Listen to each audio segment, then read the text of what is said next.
Hi, in this video I hope to look at some British troops leaving on the River Itchen, and this is their starting point. This is in fact the Empress Dock. At the top you can just see the exit to the Empress Dock. We're sitting in the Oceanography Centre. In 1890, the dock was opened in 1890 by Queen Victoria.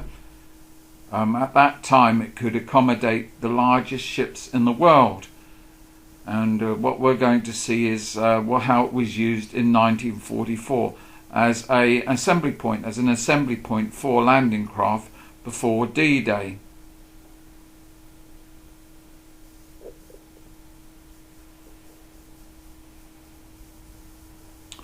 So here are a couple of guys putting the finishing touches to landing craft. Here's the Empress Dock again, and we're sitting at the other end. The Oceanography Centre at the other end of that picture.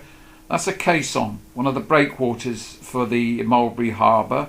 They were constructed in the Empress Dock, and as I say, this is where these different landing craft assemble. What would happen would be that Royal Navy reservists would probably come down to Southampton by train, get off at South Western House or Shrapnel, HMS Shrapnel. Of course, that was where the terminus station was. They'd pick up their sealed orders in an envelope from HMS Shrapnel and then walk around to Empress Dock to pick up their command. Here we've got a landing craft leaving from the Empress Dock, and this is a landing craft tank. These could carry 6 Sherman tanks. This is LCT Landing Craft Tank 500, making its way along the River Itchen to the rendezvous point, which is down here. That is in fact Chesil Bay. This is Chesil Bay from Lancers Hill. That way I think we're looking towards Northern Bridge, so that would be, we're looking at Shamrock Quay over the other side. And the landing craft that we saw in the previous film here, they're sitting on the mud flats that you saw at the bottom of that previous film. There again, we're looking down towards Northern Bridge there, and there's LCT 500 again, and it's coming alongside here Shamrock Quay.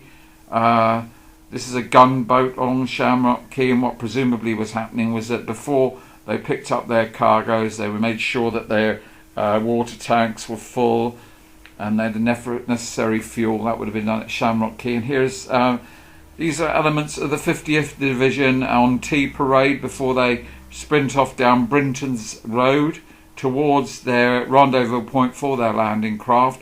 And on this occasion it's Embarkation Hard S4.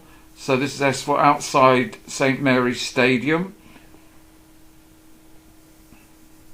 Here we can see detachments from the 86th Field Regiment Royal Artillery, number 9 Beach Group, the 5th East Yorkshire Regiment and the 50th Division service units boarding the landing craft.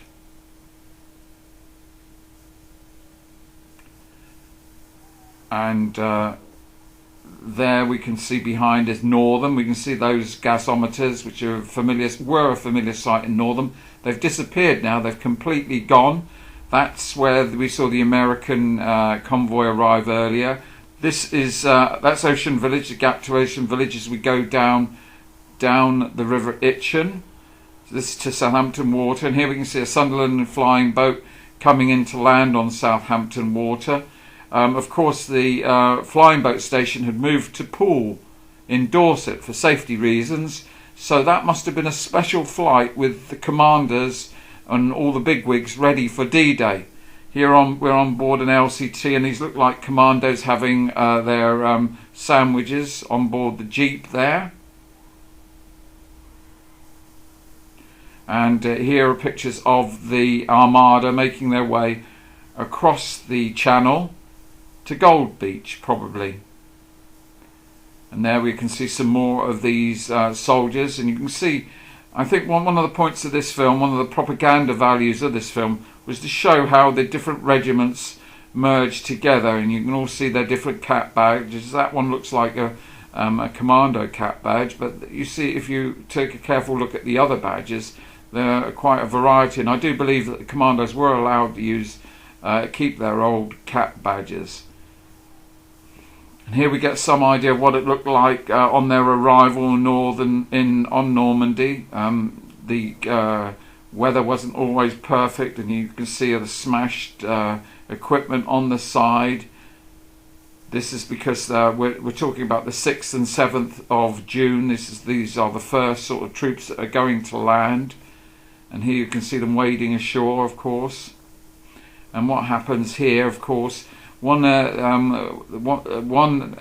role of what some of the troops was as a beach party, which try and organise the troops as they move off the beach, and you see the queue of tanks moving off the beach, and we can see that this is in fact France, because the sign says "Keep Right." So that's the video on the British troops moving into Normandy. Thank you.